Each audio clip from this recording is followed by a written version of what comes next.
Hey everyone, thanks for tuning in. If you're new here, consider subscribing. It really helps keep these stories coming.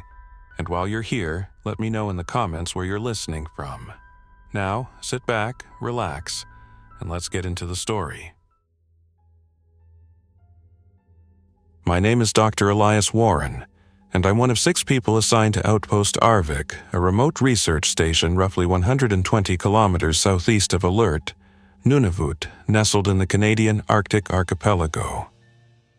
We're a joint scientific endeavor sponsored by the Canadian government and the Norwegian Polar Institute, tasked with monitoring glacial activity, permafrost melt, and microbial life in ice cores, some of which haven't seen sunlight in over 50,000 years.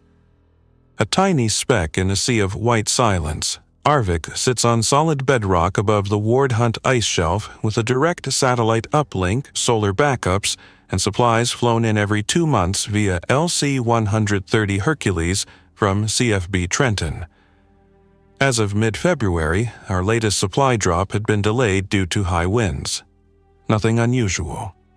Winter storms here can rage for weeks, and we were prepared.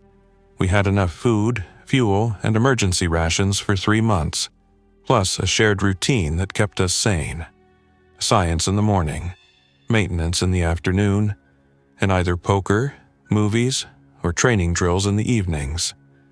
Then, on March 3rd at exactly 1641 UTC, our satellite feed dropped.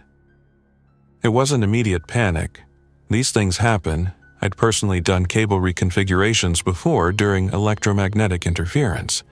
I even crawled out to the main dish, which was coated in a thick rime of ice and bent slightly from wind stress. I radioed it in. Dish may have shifted a degree off orbit alignment.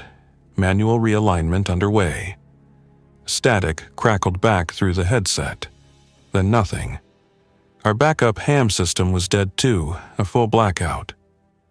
That night, we gathered in the comms room. Myself, Dr. Sonia Helvig, glaciologist from Tromsø, Sergeant Brian Keller, our Canadian Forces liaison, Dr. Leo Reza, a geobiologist from UBC, Hazel Cook, our engineer, and Piotr Wozniak, a Polish virologist with a dark sense of humor and a quiet presence. "What are the odds all systems fail at once?" Sonia muttered, sipping lukewarm tea. "With Arctic exposure pretty damn high," Hazel said, though she didn't sound convinced. "But the SAT uplink and the shortwave both cutting out? That's suspicious." Brian leaned forward, eyes scanning our hand-cranked emergency tablet. "Could be solar flare activity, or EMP. Let's give it 12 hours and reassess." We didn't sleep much that night. The next day, March 4th, was clear. A violent blue sky stretched from horizon to horizon. Not a cloud or a snowdrift in sight.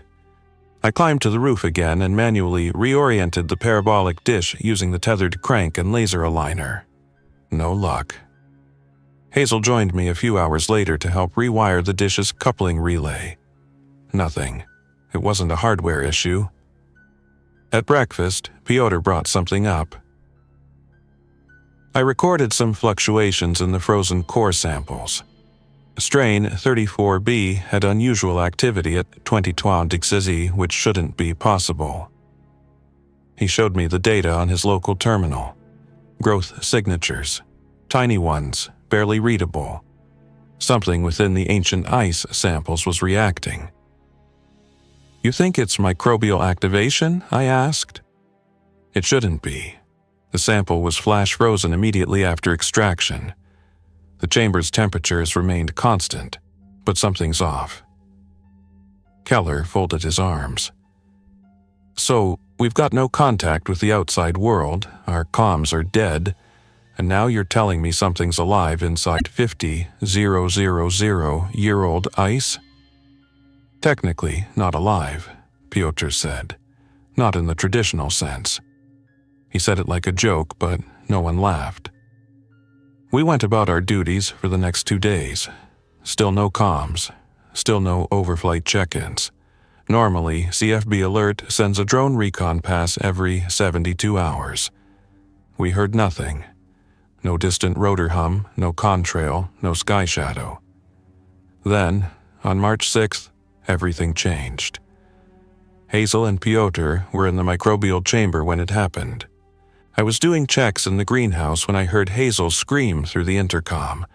It was a sound I'd never heard from her, shrill, sudden, and terrified.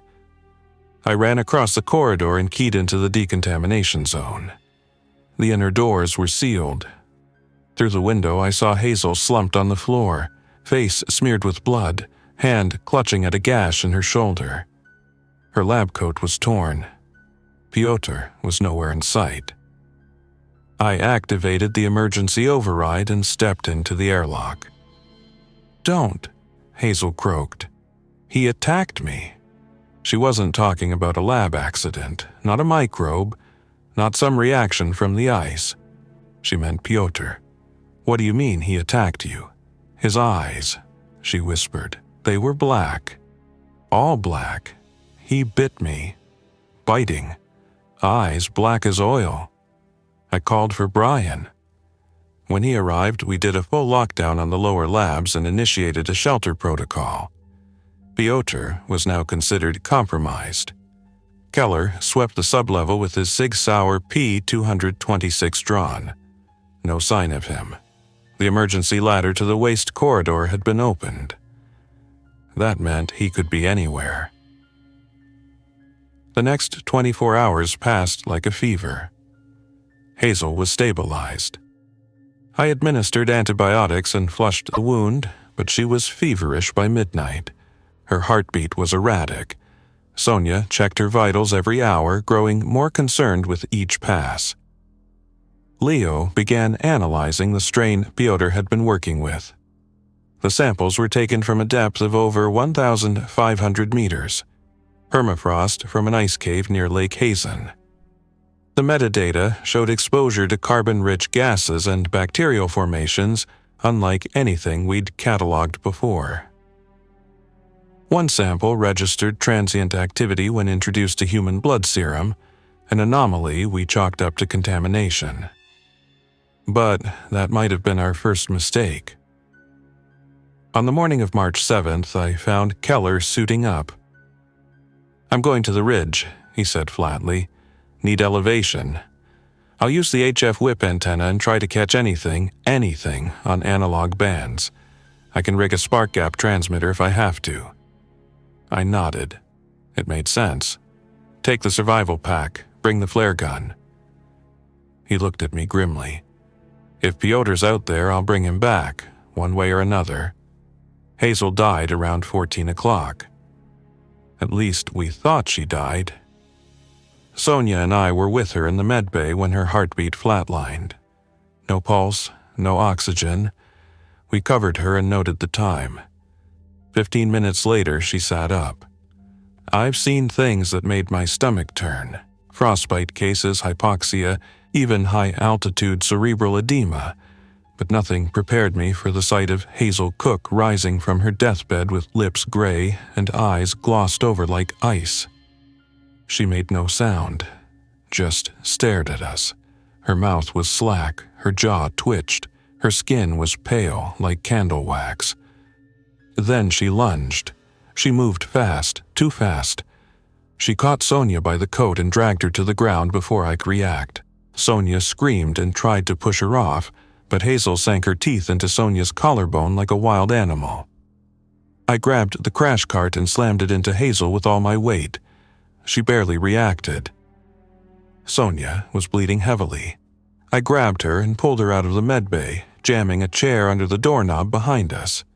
Hazel threw herself against the door over and over, snarling like something not human. The sound of her fists pounding against the metal echoed down the corridor like a hammer against steel. It wasn't just panic or pain behind the attacks. It was frenzy. Violence with no logic or memory. Sonia's coat was already soaked with the blood by the time I dragged her into the secured corridor. I laid her down beside the secondary power conduit, somewhere between the comms lab and the cryogenic chamber, and tore open the top of her parka to expose the wound. It was deep. Hazel had torn into her like a predator. Flesh had been stripped down to the clavicle. I grabbed gauze from the wall kit and applied pressure while she trembled and gritted her teeth. Leo ran down the hall toward us, eyes wide. He knelt beside her and helped apply the makeshift bandages, shaking his head. "This isn't just an infection. This is something else.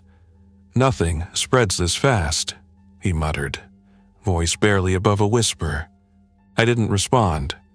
I couldn't. My mind was moving 1,000 miles an hour, trying to piece together what was happening. Hazel had been bitten by Piotr just over 24 hours ago. She died within a day, then rose with no motor coordination but superhuman strength. Now, Sonia had been bitten by Hazel, and the implications were immediate and terrifying. We carried Sonia into the cold room, the only space with both a mechanical lock and reinforced walls, typically used for preserving core samples at controlled humidity. It wasn't warm, but it would buy us time.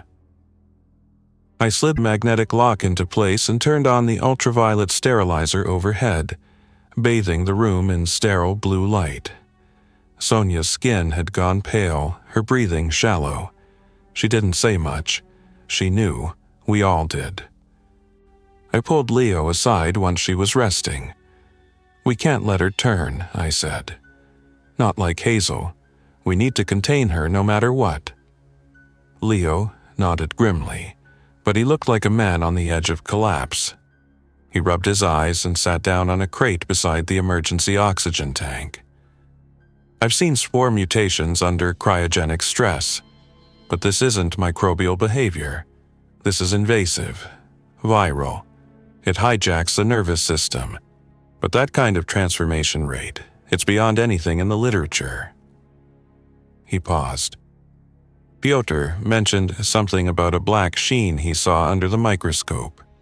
I thought it was dust, carbon or manganese residue. But what if it wasn't? What if it's a transmission vector, some kind of fossilized pathogen reanimated during thaw? We were grasping at straws, sure, but it was all we had.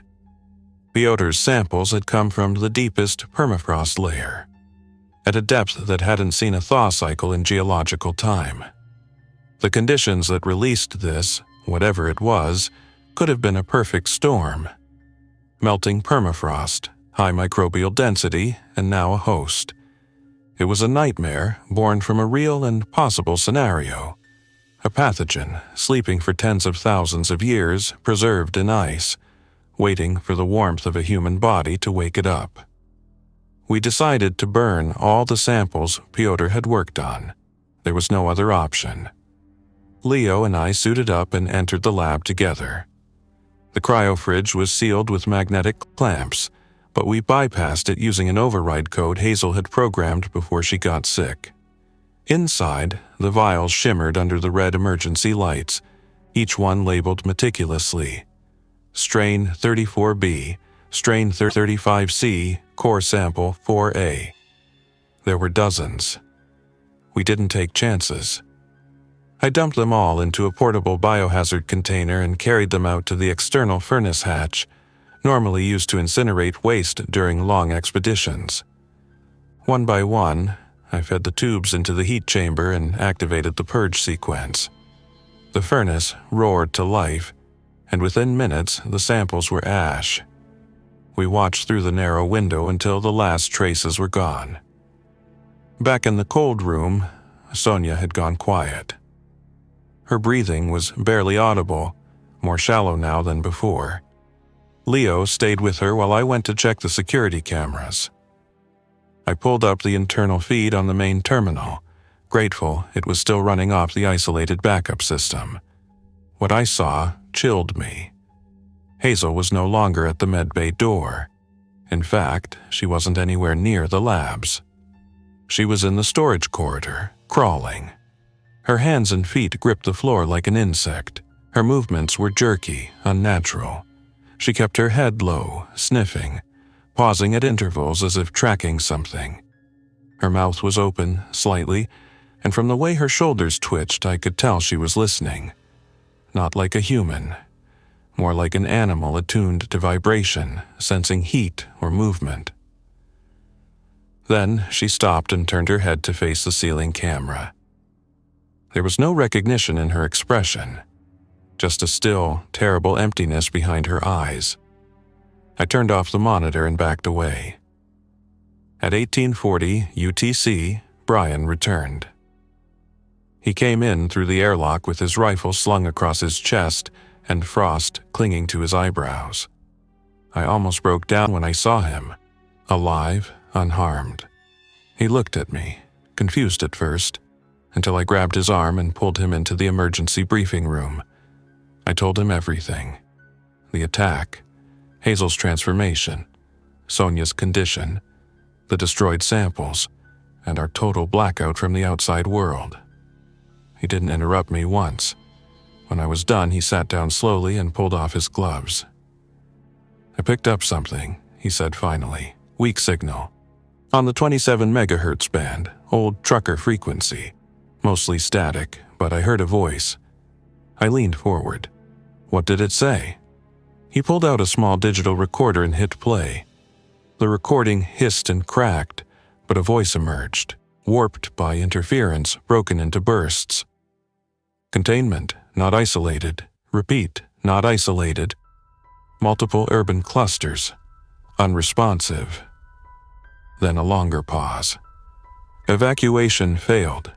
Last known coordinates. Quarantine breached." That was all. Then silence. It was enough. Brian stood and checked his sidearm. "We're not just dealing with something local, this is bigger. If we're hearing civilian emergency bands from up here, and they're talking about quarantine breaches and failed evacuations..." He didn't finish the sentence.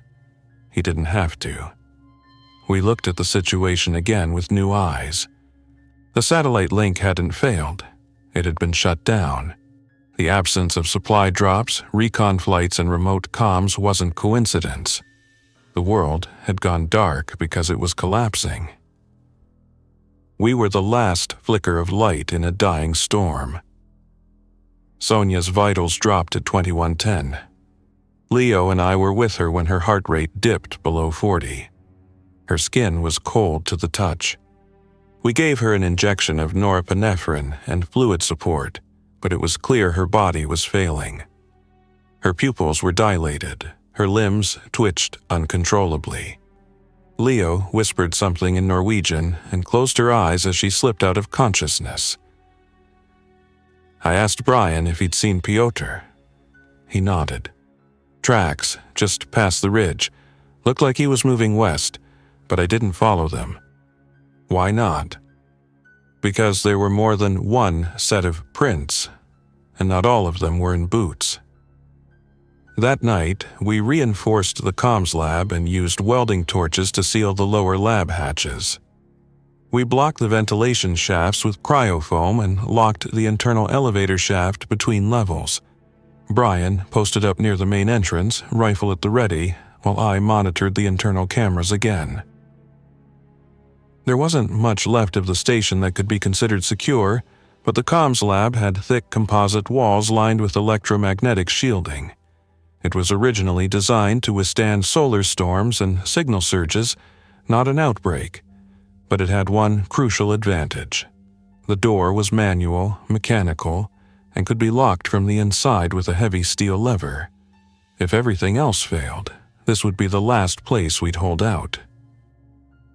The feed from the interior cameras flickered as the backup power strained to keep systems online. Each corridor was cast in red or amber hues from the emergency lighting, flickering faintly in intervals of 30 seconds. The cold had started creeping into places where insulation had cracked. In the lower levels, near the utility core, frost was forming on the inner walls. Pipes moaned with the expansion and contraction of ice. Hazel had vanished again. I scrolled through the hallway footage, back and forth across the previous 2 hours. No movement. Just static and flickers of light. Either she'd found a place to hide, or she was somewhere the cameras couldn't reach, perhaps in the crawl spaces or even inside the shaft vents we hadn't completely sealed. It was impossible to tell for sure. Every corner of this facility suddenly seemed too open, too vulnerable. Leo joined me in the lab just after midnight, dragging his portable medkit and an old laptop that still had isolated database files. He looked like he hadn't slept in days, and the lines around his eyes had deepened into dark hollows. He placed the laptop on the console and turned it toward me. "I found Pyotr's notes," he said, "not the official ones, his private logs. The files were encrypted with a simple hash, easily broken with a brute force tool. We opened the most recent entry first, March 7th, 2023 312 UTC.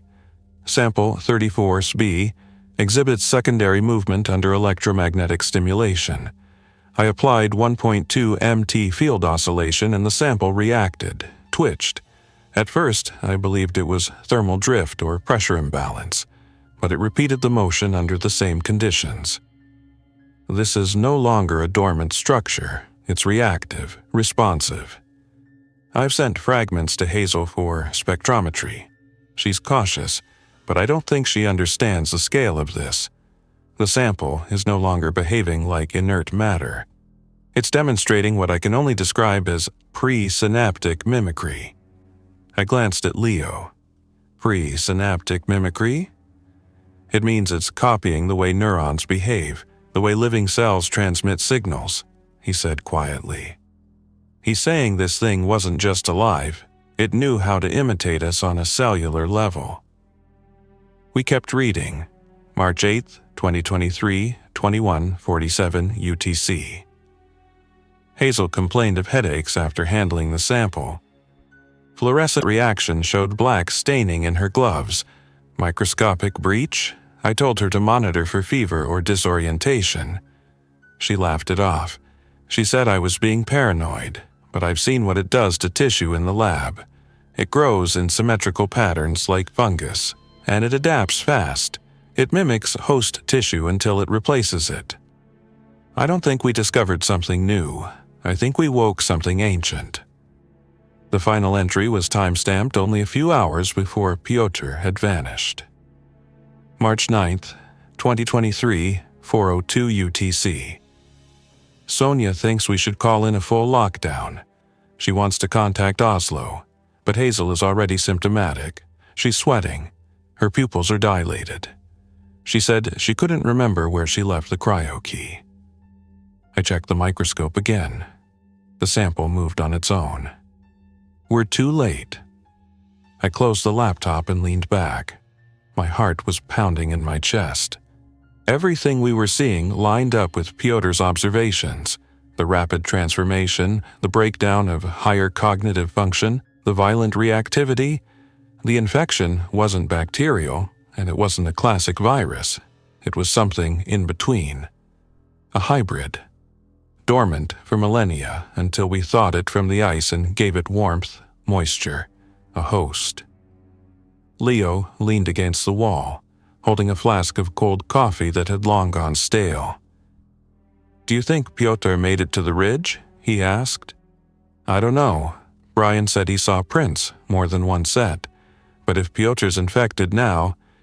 "He's not Pyotr anymore," Leo finished. "He's another carrier."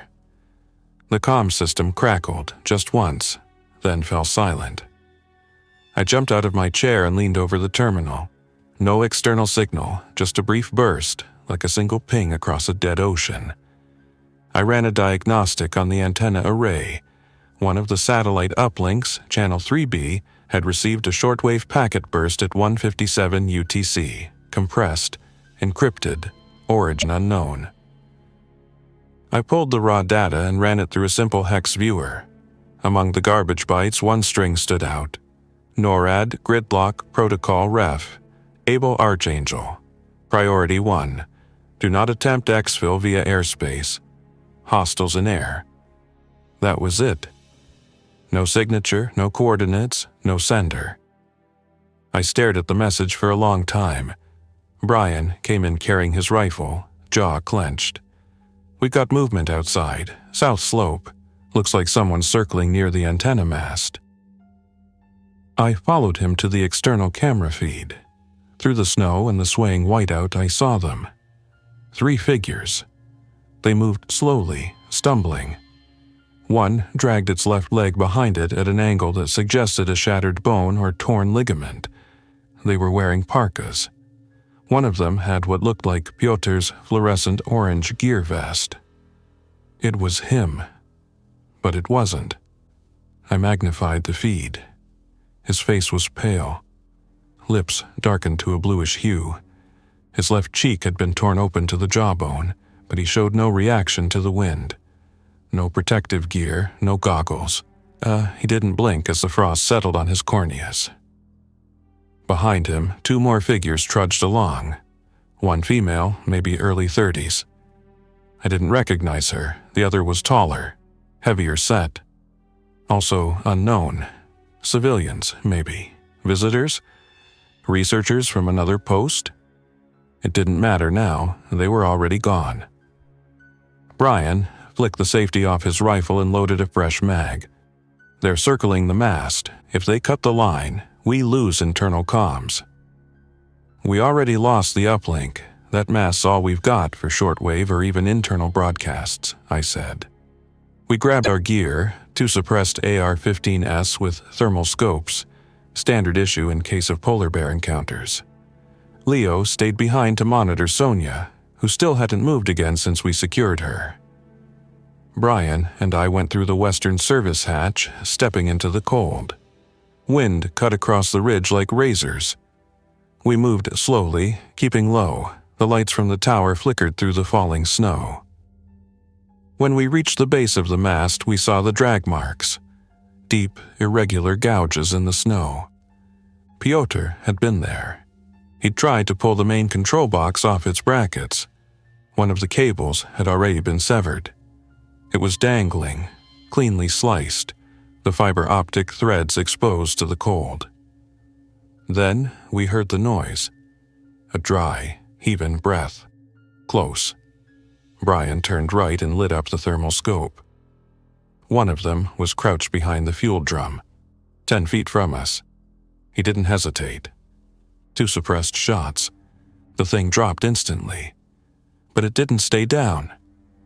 Its arm twitched, then its leg, then it started crawling toward us, silently, eyes fixed ahead, no moaning, no snarls, just cold, animal focus. I stepped forward and placed a shot clean through its forehead. It stopped moving. Brian checked the body. Female. Civilian ID badge half torn, the name unreadable. She was already rigid. Frostbite had set into her extremities, but she was still moving before the headshot. That kind of neural persistence. It's not supposed to be possible.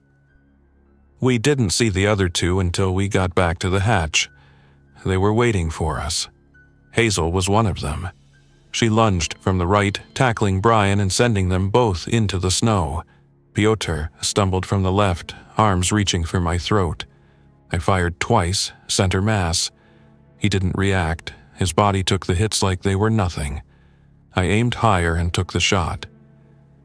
His head jerked back, and he crumpled. Brian was wrestling Hazel, trying to keep her teeth away from his neck. Her fingers clawed at his coat, tearing through the fabric. I got a clear angle and fired once, just behind her ear. The suppressed shot cracked in the frozen air. Hazel went limp in an instant, collapsing over Brian's chest, her weight pinning him to the snow. He grunted and shoved her off, blood smearing across the sleeve of his parka where her fingernails had raked into his arm. There was no question. She had broken skin. We moved fast. I hauled Brian back through the maintenance hatch and slammed it shut behind us. We sealed the internal bulkhead and disabled the pneumatic override with a wrench and 2 bolts jammed through the locking track. Once inside, I sprayed down the exterior of the wound with antiseptic mist and wrapped his arm tightly.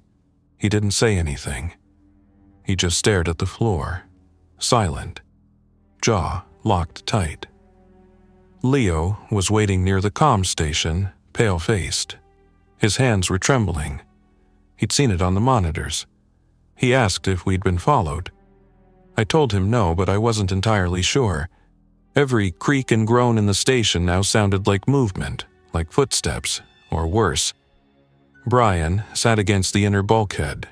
He took his gloves off and stared at his shaking hands. "Give me a timer," he said. I didn't want to, but I knew why. "The incubation period for Hazel was maybe 12 hours, I said. "Piotr was exposed longer. You might have less." Brian nodded. "Then don't waste it." Leo brought over the rifle and placed it beside him. Brian didn't touch it yet, just looked at it with dead eyes. The infection wasn't visible yet. No discoloration, no twitching, no erratic behavior. But we all knew it was coming. I took over watch duty while Leo double-checked the med supplies and recalibrated the remaining solar banks. We had 3 hours of full internal power left. After that, backup batteries could maintain heat and critical systems, but everything else would go dark, and after that, cold, silence, and darkness until we were just more bodies in the ice. The message from NORAD repeated in my mind: "Do not attempt exfil via airspace." It wasn't just a precaution. Something was actively monitoring or targeting aircraft. The infection had spread far enough that even high-altitude routes weren't safe anymore. If we had any hope of rescue, it wasn't coming from the sky. That left only one possibility: overland. At 3:20 a.m., Leo and I suited up and went back down to the mainframe core beneath the comms tower. There was an older analog HF transceiver down there, isolated from the digital systems. Normally used for scientific telemetry, but it had the capacity to piggyback voice comms if the alignment was right. We fired it up and tried a burst to the emergency coordination bands, channel 121.5 MHz and 243 MHz. Both were dead. We tried the maritime channel. We even tried the old Soviet-era relay used during polar research in the 80s. Silence. Then, at 3:46 a.m., a single voice. Crackling. Faint. Bass echo. "Hearing you on bounce. Not clear. Repeat last. Identify your station." I grabbed the mic. "This is Polar Research Station N23, Amundsen Gulf, Canadian Arctic. Emergency condition, infection event confirmed. Minimal survivors. Request immediate assistance or vector for overland evac." Static for nearly 20 seconds. Then, "Copy that. N23, this is Shackleton Ridge Outpost, Greenland Sector. We've confirmed similar events. If you can reach coastline. We have fallback ops at Thule Air Base. Repeat, Thule Air Base. Coordinates being sent via encoded burst." We waited, holding our breath. Then a burst came through, an encoded coordinate string with timestamps and fallback route markers. I turned to Leo. "That's our only shot." He nodded, and we packed quickly. We stripped down gear to the essentials: food for 3 days, water filters, GPS, signal flares, and weapons. I transferred all Piotr's encrypted logs to a hardened SSD and stashed it in my chest rig. Brian didn't argue when we told him we were leaving. He knew better. He'd already secured himself in the comms lab, locked the manual lever from the inside, and welded shut the emergency access port. There was no drama, no goodbyes. Just a long, quiet stare between us. He looked peaceful, or maybe resigned. "I'll keep broadcasting as long as I can," he said through the intercom. "If you find anyone out there, tell them we didn't run experiments. We were trying to learn, it just learned faster." I almost said something back, but I stopped myself. What was there left to say? We left at 4:20 a.m., moving fast across the open ice. The wind had dropped slightly, and the moonlight offered some visibility. The snow crunched beneath our boots like shattered glass. We followed the ridgeline south toward the bay. Behind us, the facility grew smaller, a dark silhouette of humanity's arrogance, glowing dimly in the Arctic night. By dawn, we'd reached the first waypoint, a supply depot buried beneath snowdrifts, long abandoned. We took shelter, warmed up protein bricks, and checked the maps. The next 120 kilometers would be brutal. Jagged ridges, collapsed crevasses, unpredictable weather patterns. But if we kept moving, we might reach the edge of the continental shelf before the storm front rolled in. Leo took first watch while I tried to rest, but I couldn't sleep. My mind replayed Brian's face again and again. His silence, his waiting, the way he sat next to that rifle like it was an old friend. I didn't want to imagine the moment he'd choose to use it. We moved again that night. Slower now. The wind had returned, and the temperature plummeted. Leo's fingers were stiff with early frostbite, and my legs were beginning to seize from the constant tension of the terrain. On the third day, we saw the lights. Off the coastline, past the ice sheet, there were beacons flashing, red and white, a line of them on the horizon, and between them a series of low, dark silhouettes, buildings, satellite dishes, towers. Thule. We almost didn't believe it. We made contact via flare and backup radio. A patrol met us 3 hours later, Danish Arctic Rangers. They were real, armed, alert, and cautious. They scanned us, took blood samples, and isolated us in a containment tent. But they listened. They took the drive with Piotr's research and sealed it in a lid-lined case. A decontamination crew went north 2 days later, but they never made it to the facility. The storm hit hard. Their last transmission reported movement in the white, figures watching from the ridge, unmoving. They turned back. No one else would go near it. Brian never called again. The station went dark. Later, in debriefing, I learned the outbreak wasn't isolated. Satellite data had shown flare-ups across Canada, Russia, and parts of Alaska. The infection followed fault lines in the permafrost. Ancient spores awakened by melting ice, transported by birds or wind, or even the scientists who first touched the samples. They gave the phenomenon a name: permafrost reanimation syndrome. But names didn't matter. The world we knew had changed. And somewhere, deep beneath the frozen wastes, it was still waking up. Thanks for listening.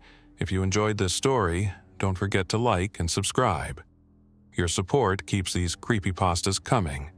Until next time, stay alert, stay safe, and never ignore the feeling that something is watching.